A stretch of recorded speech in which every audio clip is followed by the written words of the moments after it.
Tinapay mula sa langit. A daily morning devotion with CRC family.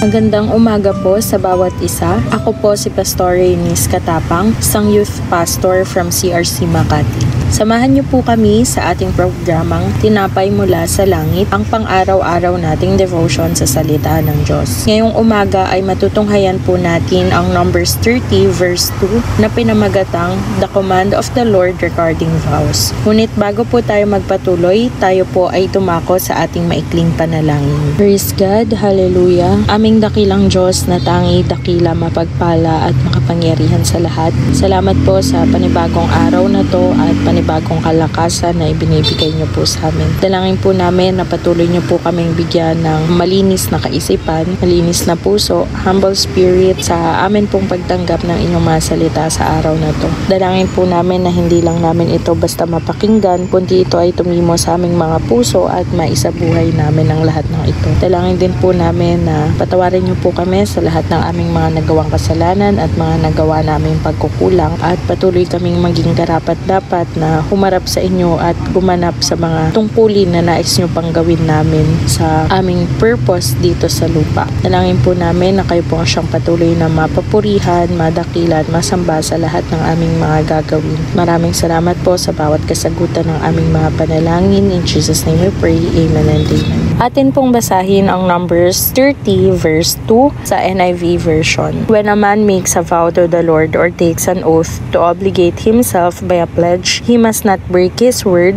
but must do everything he said. So ano po ba ang vow at ang importansya nito? Ang vow po ay solemn promise or personal commitment natin sa ating Diyos. Whether pagdating sa ating finances, sa service, sa prayer, sa worship. So halimbawa, nag-commit po tayo pagdating sa giving. So in every income, nag-commit tayo na maglalaan tayo ng certain amount para sa ating mga tithes and offering. Pagdating sa service, kapag naatasan tayo na gumanap ng isang tungkulin para sa gawain, kailangan mag-show up tayo dahil hindi natin ito commitment basta lang sa tao or sa mga leaders natin, kundi commitment natin to sa Diyos. So ang importance po ng pag-honor natin at pag-fulfill sa ating promises sa ating Diyos is nag-emphasize kung paano at gaano natin pinapahalagahan yung ating commitment sa relationship na meron tayo sa Kanya. So, our obedience and sacrifice show our true intention and our desire na mas maging malapit pa sa Diyos. Sa Ecclesiastes 5 verse 4 din po, sinabi doon na when you make a vow to God,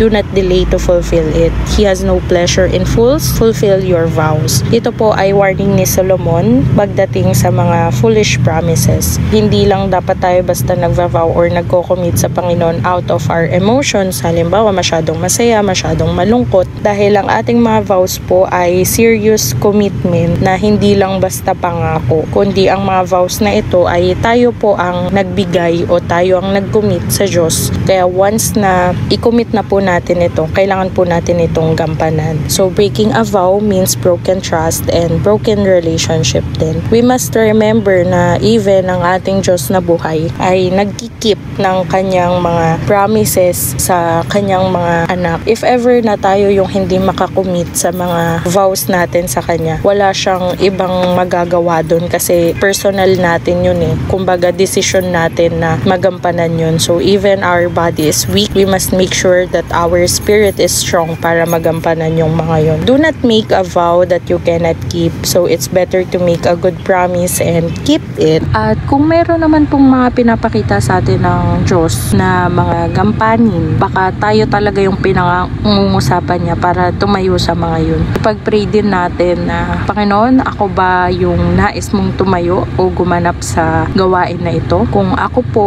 nais ko po na tulungan nyo ko na maging effective and efficient para sa gawain mo. Or if meron tayong mga nakikitang kakulangan sa paligid, wag natin maging basis yun para tayo ay matisod, kundi panalangin natin kung sino ang nais ng Diyos na tumayo o gumanap sa mga tungkulin na yun.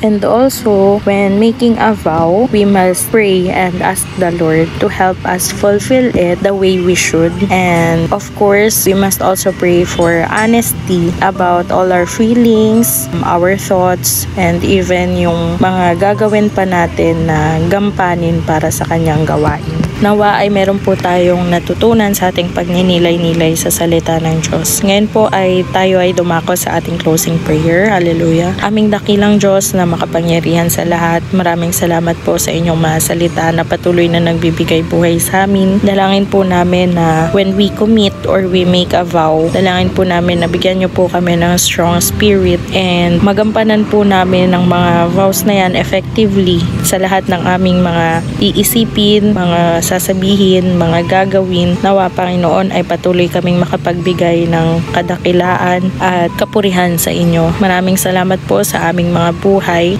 Dalangin po namin ay patuloy nyo pa kaming gamitin sa maraming bagay para sa ikalalawak ng inyong gawain dito sa lupa. Dalangin po namin ang patuloy nyong paggabay sa amin na wag po kaming masway ng mga distractions, ng mga kaaway, ng temptation. So anumang situation na aming kahaharapin, patuloy nyo po kaming bigyan ng guidance sa lahat ng bagay at pangunahan, Panginoon, sa aming mga magiging decisions. Wala po kaming ibang nais kundi ang makasama ka sa muli mong pagbabalik at sa marami pang araw ng aming mga buhay. Kayo po ang siyang manguna, madakila. Sa inyo po ang lahat ng kapurihan, ng pasasalamat sa pangalan ni Jesus. Amen at amen. Maraming salamat po sa inyong pakikibahagi sa ating programang Tinapay Mula sa Langit. Lagi po nating pagnilayan ang salita ng Diyos mula sa ating puso dahil lubos ang magiging kaunawaan natin dito. Muli po ninyo kaming samahan bukas sa pagninilay ng kanyang mga salita dito sa programang Tinapay Mula sa Langit. Malaya po ninyong i-share ang video na ito upang kayo rin ay maging pagpapala sa iba. Pagpalain po tayong lahat ng ating Panginoon. Muli, magandang umaga.